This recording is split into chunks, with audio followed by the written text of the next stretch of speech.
മലപ്പുറം ജില്ലയിലൂടെ പര്യടനം നടത്തുന്ന വോട്ട് വഴികൾ ഇന്ന് വേങ്ങര മലപ്പുറം മണ്ഡലങ്ങളിലൂടെയാണ് കടന്നു വന്നത്.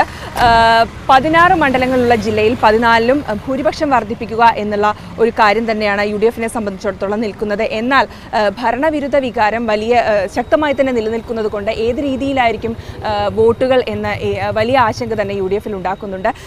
വേങ്ങര മണ്ഡലത്തിലെ കാര്യം പറയുകയാണെങ്കിൽ വികസനത്തിൽ ഊന്നിക്കൊണ്ടുള്ള കാര്യങ്ങൾക്കാണ് കുഞ്ഞാലിക്കുട്ടി പ്രാധാന്യം നൽകുന്നത്.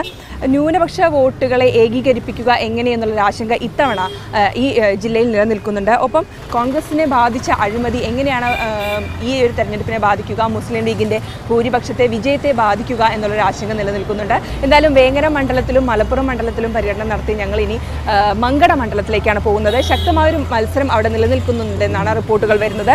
UDF-ന്റെ ടി അഹമ്മദ് കബീറും LDF-ന്റെ റഷീദ് അലിയുമാണ് അവിടെ മത്സര രംഗത്തുള്ളത്. എന്തായാലും മങ്കട മണ്ഡലത്തിലെ കാഴ്ചകളിലേക്ക് വോട്ട് വഴിയിൽ നീങ്ങുകയാണ്.